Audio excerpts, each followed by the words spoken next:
Shalom Bapak Ibu Saudara yang terkasih, dalam nama Tuhan Yesus, selamat pagi. Mari kita siapkan hati kita tundukkan kepala kita mau berdoa. Tuhan, mengucap syukur buat hari yang baru. Kami percaya hari ini pun ada kekuatan yang baru, ada sukacita, ada pengurapan yang baru, dan kami percaya hidup kami memuliakan nama Tuhan. Ini hati kami Tuhan, kami bersyukur selalu atas kasih-Mu dalam hidup kami. Terima kasih Tuhan.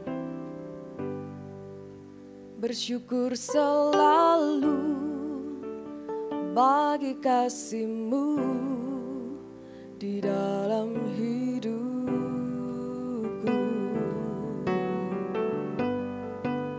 dan takkan ku ragu atas rencana-Mu untuk masa depanku.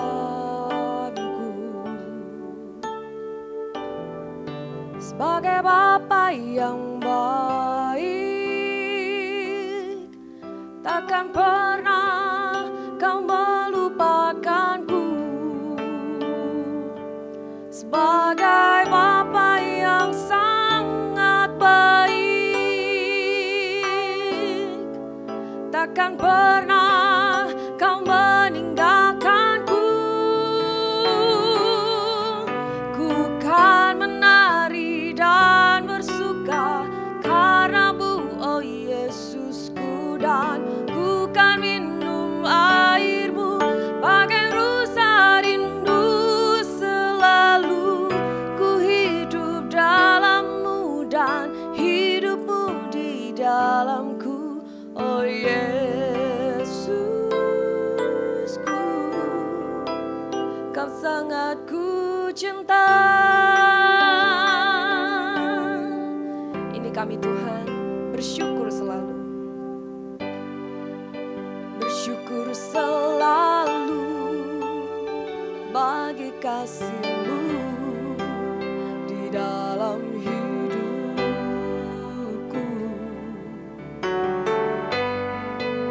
dan takkan ku ragu atas rencana-Mu untuk masa depanku.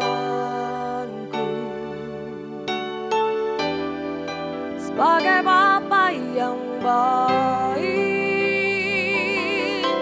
takkan pernah Kau melupakanku. Oh, sebagai Bapa yang sangat baik, takkan pernah Kau meninggalkanku. Ku kan menari dan bersuka karena-Mu,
kami memuji-Mu Tuhan. Haleluya, haleluya. Terima kasih Tuhan buat cinta-Mu bagi kami.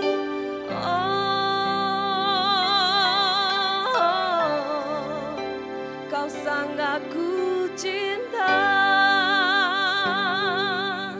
Kami mencintai Engkau Tuhan seumur hidup kami. Kami tahu Engkau berdaulat penuh atas hidup kami. Dan ini kami Tuhan, kami siapkan hati kami, telinga kami menjadi pendengar. Dan kami siapkan hati kami juga untuk jadi pelaku firman-Mu. Di dalam nama Tuhan Yesus, amin. Shalom Bapak Ibu Saudara yang dikasihi Tuhan, selamat pagi. Saya ingin percaya kabar Bapak Ibu Saudara dimanapun berada dalam kondisi baik, dalam kondisi sehat. Pada kesempatan hari ini mari bersama-sama kita kembali belajar kebenaran firman Tuhan yang senantiasa menguatkan iman setiap kita. Subtema bulan ini adalah restorasi doa. Restorasi doa dipilih oleh Bapak Gembala Sidang, saya yakin ada maksud yang luar biasa di dalamnya. Salah satunya, mari bersama-sama kita belajar. Ya, dalam kitab Yeremia pasal 33 ayat yang ke-3. Saya akan bacakan bagi Bapak Ibu Saudara. Berserulah kepadaku, maka aku akan menjawab engkau dan akan memberitahukan kepadamu hal-hal yang besar dan yang tidak terpahami, yakni hal-hal yang tidak kau ketahui. Amin. Ya, berdoa dalam kehidupan orang percaya itu sangat penting, saudara. Bahkan banyak juga makna-makna yang terkandung di dalam doa setiap orang percaya. Orang sering menyampaikan bahwa doa adalah nafas orang percaya. Ya, kata ibarat itu adalah ibarat yang luar biasa, saudara. Kenapa? Karena doa menjadi lifestyle-nya orang percaya. Berarti doa mutlak perlu dimiliki oleh setiap kita sebagai orang-orang percaya. Tidak hanya dimiliki, tetapi juga harus dikerjakan, dilakukan oleh setiap kita orang yang percaya. Bagaimana kehidupan doa setiap kita, Bapak Ibu Saudara? Ini menjadi perenungan kita pada kesempatan hari ini. Bagaimana kehidupan doa setiap kita? Saya yakin dan percaya setiap kita, Bapak Ibu Saudara, dimanapun Bapak Ibu Saudara berada, dalam proses dan tetap teguh dalam berkehidupan doa. Saya yakin dan percaya. Mengapa saya sampaikan demikian, Bapak Ibu Saudara? Bahwa kenyataannya berdoa tidak semudah apa yang disampaikan orang-orang dalam berkhotbah, dalam kata-kata yang indah, kata-kata mutiara. Sering kita temukan quotes-quotes tertentu, saudara. Ya, tidak semudah itu. Bahkan pernah ada penelitian, pekerjaan yang susah atau hal yang susah dilakukan oleh manusia itu adalah berdoa. Ya, doa itu bukan hanya berdiam dan diakhiri dengan kata amin, saudara. Doa itu tidak hanya kita menundukkan kepala kemudian diakhiri dengan kata amin. Tidak hanya begitu, tetapi bagaimana setiap kita memiliki kepercayaan yang teguh terhadap apa yang kita doakan. Ini yang susah. Seringkali kita berdoa hanya sebatas berdoa. Ya, hanya sebatas berdoa. Kita kurang memiliki kepercayaan yang teguh terhadap apa yang kita doakan. Sehingga kadangkala doa-doa tersebut seakan-akan kita merasa tidak dijawab oleh Tuhan. Ya, kalau hanya sebatas berdiam, saudara, kemudian diakhiri dengan kata amin, bukankah orang-orang Farisi juga melakukan hal yang sama? Bukankah orang-orang di luar Tuhan juga melakukan hal-hal yang sama? Bahkan Alkitab mencatat orang Farisi dengan giat berdoa hanya di dalam bibirnya saja, saudara. Apa yang dikatakan Tuhan? Tuhan justru mengecam orang-orang Farisi yang demikian. Sehingga doa itu tidak hanya sebatas rutinitas. Tidak hanya sebatas kita terlihat rohani. Ya, saya sampaikan tadi, tidak hanya berdiam sejenak kemudian kita ngomong amin. Ya, tidak hanya seperti itu, saudara. Tetapi bagaimana kita memiliki kepercayaan yang teguh terhadap apa yang kita doakan, terhadap apa yang kita percayai melalui doa-doa tersebut. Lantas bagaimana? Tentu berdoa harus diimbangi dengan kepercayaan kita kepada Tuhan secara penuh. Harus berimbang, saudara. Kita beriman, kita berdoa kepada Tuhan. Itu juga jangan setengah-setengah. Kita harus percaya penuh bahwa apa yang kita doakan itu sampai kepada Tuhan. Saya teringat dengan kehidupan saya pribadi karena kedua orang tua saya masih berkeyakinan lain sampai detik ini, saudara. Suatu ketika saya berkunjung ke rumah beliau di Karanganyar karena orang tua saya berada di Karanganyar. Ibu saya kemudian mendekati saya dan bilang, "Mas, ibu kan agamanya lain. Kalau berdoa itu apakah nyampe kalau mendoakan dirimu, apakah nyampe kepada Tuhan?" Ketika saya mendengar kata-kata itu, yang terlintas dalam benak saya lucu, saudara. Lucu, saudara. Kenapa? Karena urusan nyampe dan tidak nyampe itu kan tergantung kita bagaimana kita percaya. Bagaimana kita mengamini doa tersebut. Seringkali kita membatasi diri, membatasi iman kita.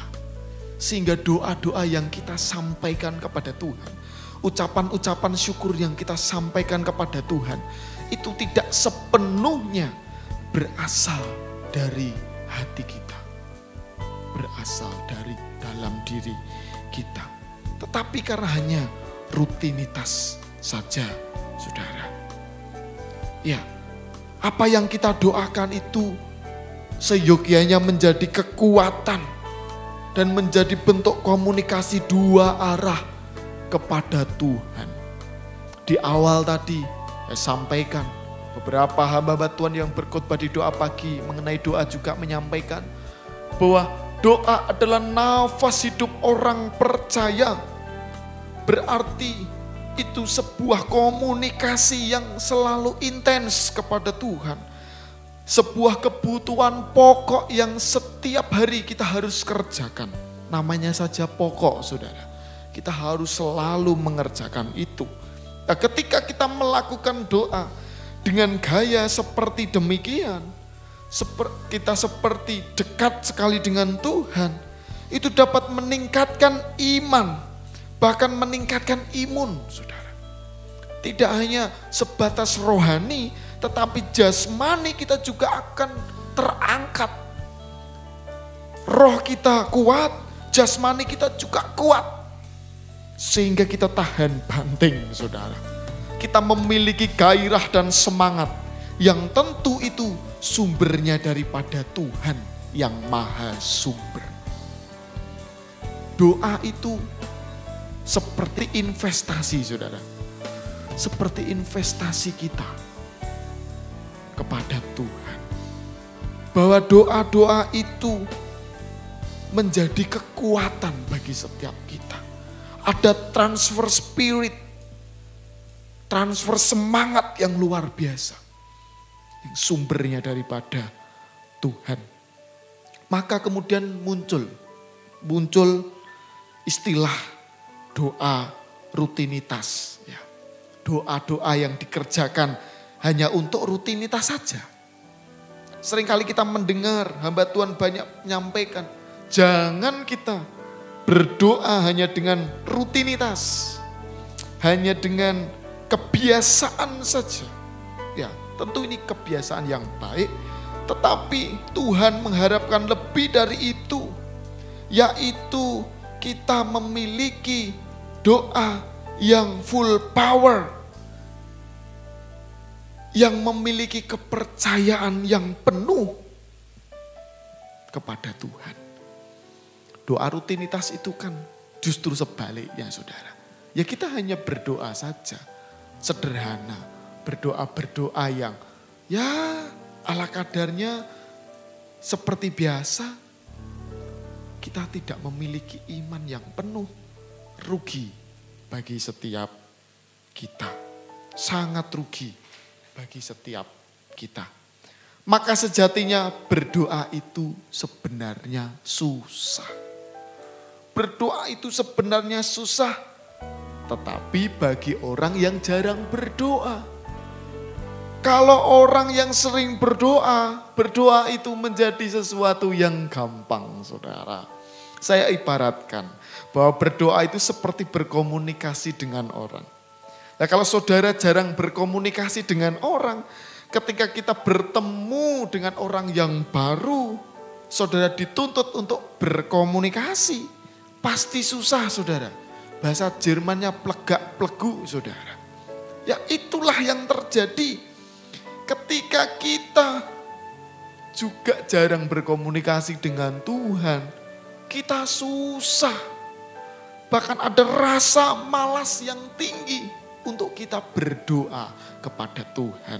Kalau sudah berada di titik ini, mari bersama-sama kita bertobat, saudara. Kita kembali kepada Tuhan. Bahkan tidak hanya kembali, berlari kepada Tuhan. Karena kita sudah sangat menjauh daripada Tuhan. Maka seringlah melakukan komunikasi, seringlah berdoa. Karena itu yang melatih setiap kita. Ya, sama halnya dengan berdoa, saudara.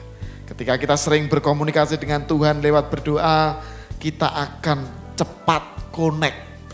Cepat connect dengan Tuhan. Firman-Nya sangat jelas. Tadi kita baca di awal dalam kitab Yeremia pasal 33 ayat 3. Berserulah kepadaku, maka aku akan menjawab engkau dan akan memberitahukan kepadamu hal-hal yang besar dan yang tidak terpahami, yakni hal-hal yang tidak kau ketahui. Ada beberapa poin dari kitab Yeremia pasal 33 ayat yang ketiga itu. Yang pertama, Tuhan selalu menjawab doa-doa kita. Banyak hamba Tuhan menyampaikan, jawaban Tuhan itu tidak hanya ada dua, ya atau tidak, tetapi juga ada tunggu. Tetapi Tuhan pasti menjawab doa-doa kita. Pasti Tuhan menjawab seruan-seruan kita. Karena itu firman Tuhan disampaikan bagi setiap kita. Itu juga merupakan janji Allah bagi setiap kita. Seberapa banyak orang yang undur daripada Tuhan karena merasa doanya tidak kunjung dijawab oleh Tuhan. Padahal sejatinya ketika kita bergaul karib dekat dengan Tuhan, kita akan mengerti jawaban-jawaban doa yang kita serukan kepada Allah.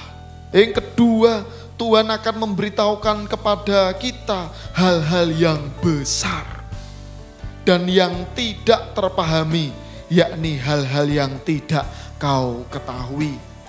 Kau ketahui ini berarti subjeknya kita. Kita ini banyak yang tidak kita ngerti, saudara. Hidup ini banyak yang kita tidak tahu.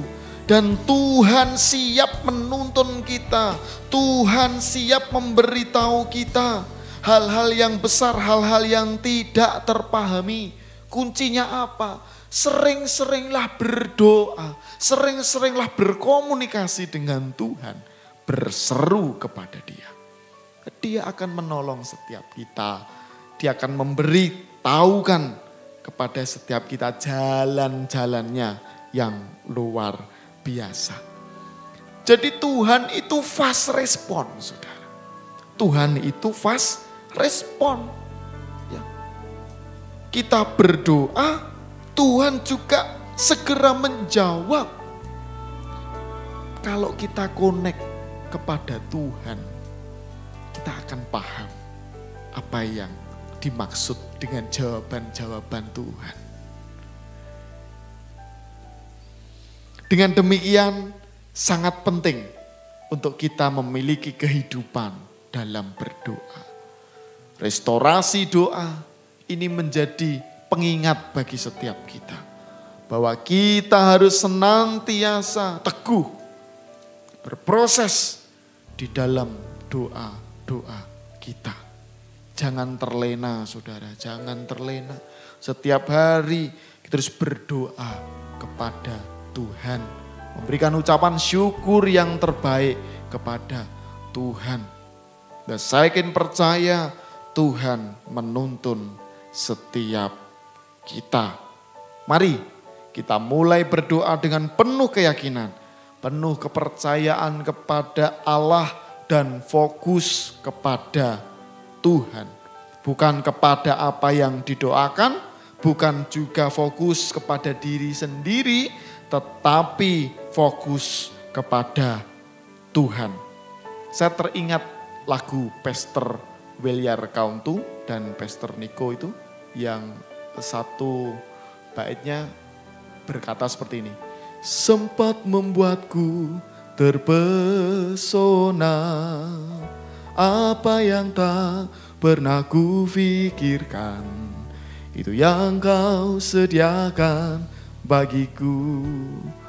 Suatu ketika, ini kesaksian Pastor Williar, suatu ketika ada orang yang datang kepada beliau berkata, loh Pastor, kenapa kok hanya sempat? Kenapa tidak selalu? Pastor Williar kemudian bertanya kepada Pastor Niko, loh kenapa kok sempat? Ternyata Pastor Niko menyampaikan seperti ini saudara, bahwa kita jangan terfokus kepada berkatnya.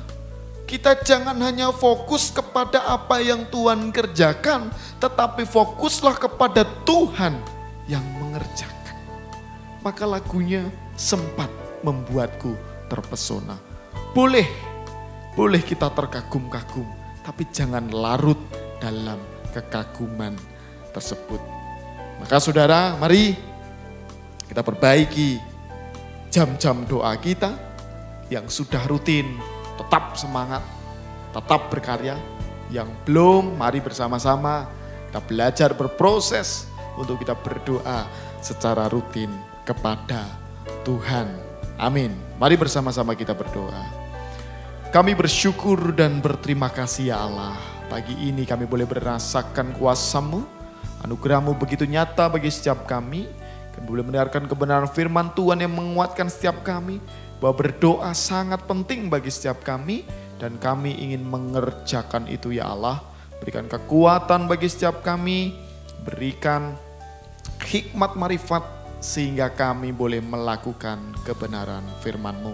Berkati setiap sidang jemaat yang ambil bagian dalam doa pagi ini. Kiranya Tuhan berkati usaha pekerjaannya, keluarganya, apapun yang dikerjakannya boleh memberikan keberhasilan dan keberuntungan. Makasih Tuhan, terima kasih. Kami serahkan sepanjang hari ini ke dalam tangan kuat kuasa-Mu. Dalam nama Yesus Kristus Allah kami yang mulia, kami berdoa dan mengucap syukur. Haleluya. Amin. Bagi Bapak Ibu Saudaraku yang rindu untuk didoakan, bisa menulis di dalam kolom komentar doa pagi online.